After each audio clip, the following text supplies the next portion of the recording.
Hi, welcome to the Gamesplainer. I'm Jeff the Gamesplainer, and today I'm gamesplaining Clank. In the game of Clank, we are all master thieves trying to prove our worth to all of the other master thieves by going as deep into the dragon's caves or lair as we possibly can to steal an artifact and then escape before we die. Artifacts are the tokens that look like this. You'll notice there's a points value on the bottom. Anything in that green circle is a point value that at the end of the game. So if you manage to get out, you get to score those points value. If you look really closely, you'll notice that it goes up to 30 points for the harder to get ones, 25 points. And if you go to just an easy to get one, that is worth 7 points. However, if one of the master thieves steals an artifact and gets back out of the castle, the dragon will get really angry, and it will make it very hard for anyone else to get back out of the castle without dying. If by the end of the game, or when you die, you're above the ground level as marked by the green grass line along the middle of the board, if you're above that line, you will still get your points. If you escape back to where the starting position is, you will get the bonus chip, which is at the top, which is worth another 20 points for escaping.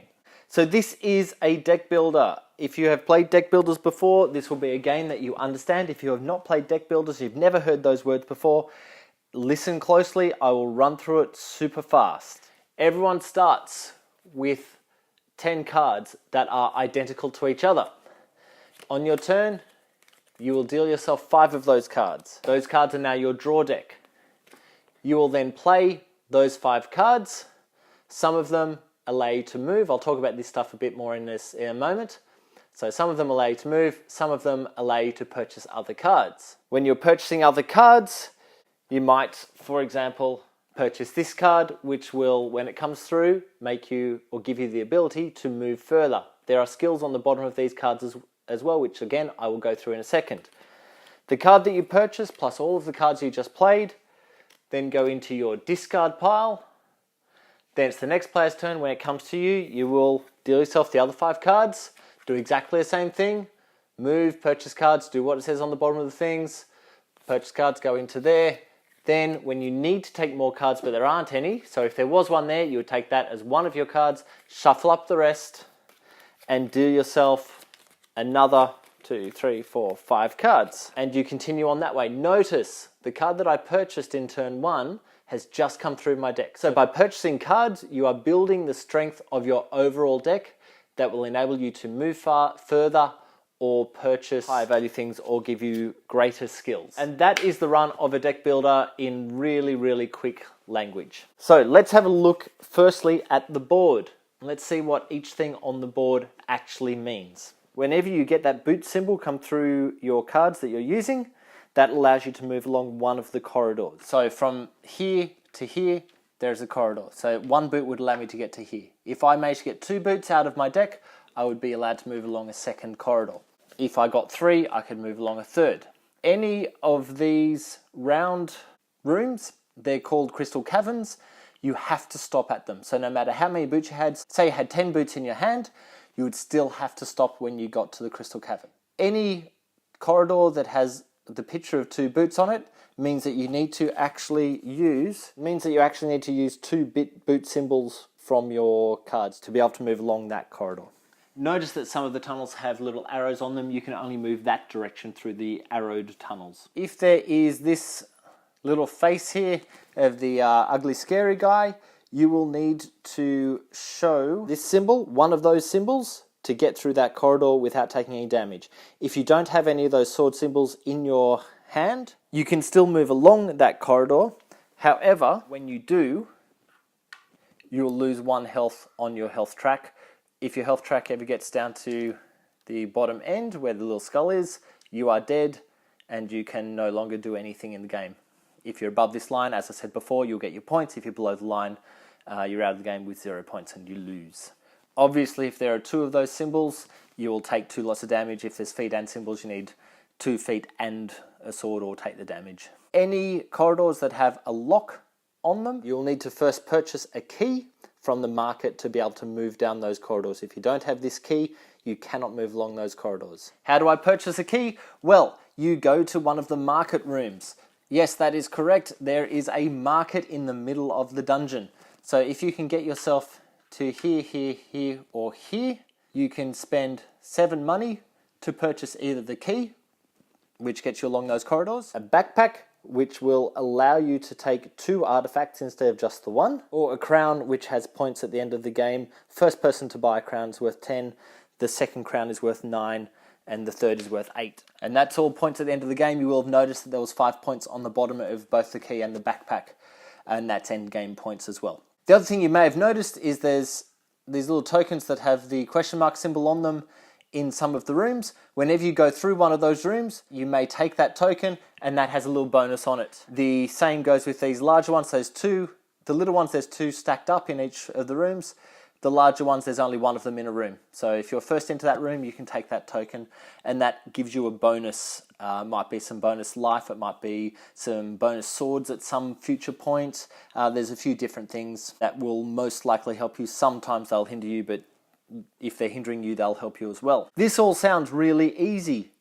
The problem comes with the idea of Clank. So Clank is talking about the amount of noise that you make while moving through the dungeon. It is marked by these little cubes here that go onto the banner that says the word Clank. Whenever a card with the dragon symbol gets drawn out of the draw stack, basically at the end of each turn, if anyone has purchased one of these cards, it gets replaced with a card from the draw deck. So when one of these cards gets turned over, all Clank in the Clank area will get put into the bag. Those 3 Clank will go into the bag, and then shake them around, and then we draw cubes out according to where this marker is. So at the moment it's showing that we're going to draw 3 cubes. We reach into the bag and draw 3 cubes, and it just so happens I've pulled 2 yellow cubes and 1 black cube.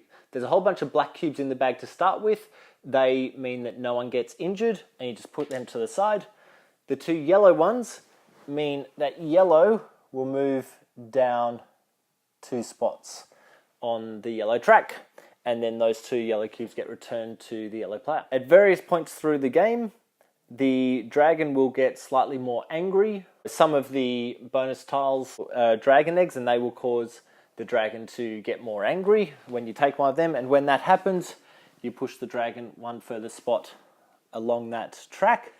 When it gets to here, suddenly you're going to be taking 4 tokens every time you take tokens. When it gets to the top of the track, you'll be taking 5. Remembering that when an artifact is picked up, Dragon's Rage gets a bit higher and he moves up that track. The card that I just pulled has this symbol and the word danger on it. That means I'd actually draw 1 extra token out of the bag every time that I'm drawing Clank while he still lives. So while he's in this row, we're always going to grab 1 extra Clank token than what the dragon track is saying. Some of the other cards have this word arrive, and that means when they're drawn out of the deck and come into the row, whatever the wording next to it will happen, will action. So in this case, everyone would put 1 more Clank up onto the banner. And some cards have the word acquire. That means when you purchase them from that row into your deck, you're going to have to do what it says next to it. So sometimes plus Clank means you're putting Clank up onto the banner.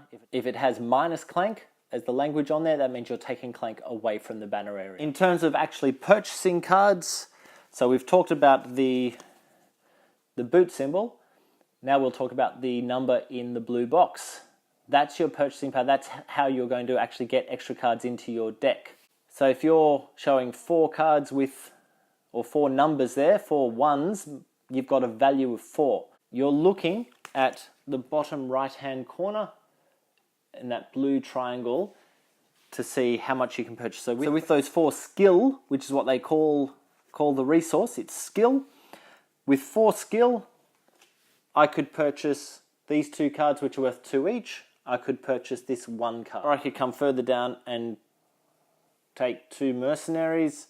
Notice there's a huge pile of mercenaries that are always available.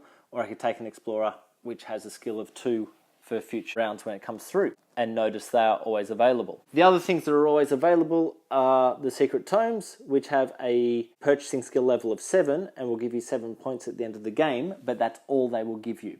So be aware of that when that comes through your hand. It's just clogging your hand up because you've only got 5 cards to use. It clogs your hand up. You're only going to have 4 cards to use when you've got that in there. However, it's 7 points for each of those cards you have at the end of the game.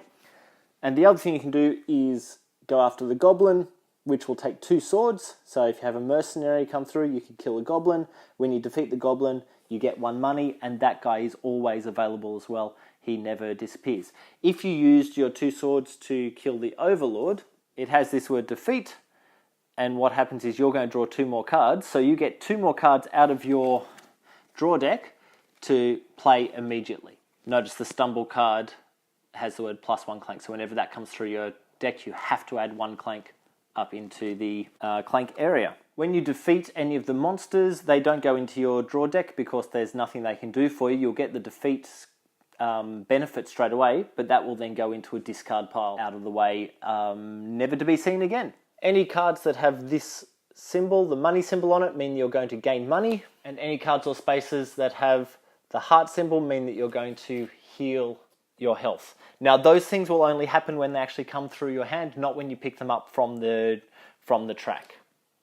So you're going to need to wait to get their benefits, but this is the idea of deck building anyway. Once you have taken an artifact, noting that you don't have to take the first artifact you step on, you could continue down to try and get one of the more valuable artifacts if you wished, but once you have taken an artifact, you are then allowed to escape, and you need to try and get back out to the top of the dungeon, back to your starting position. Once one of the players escapes, they'll take this token, which is worth another 20 points to them, and then they place their meeple on that spot.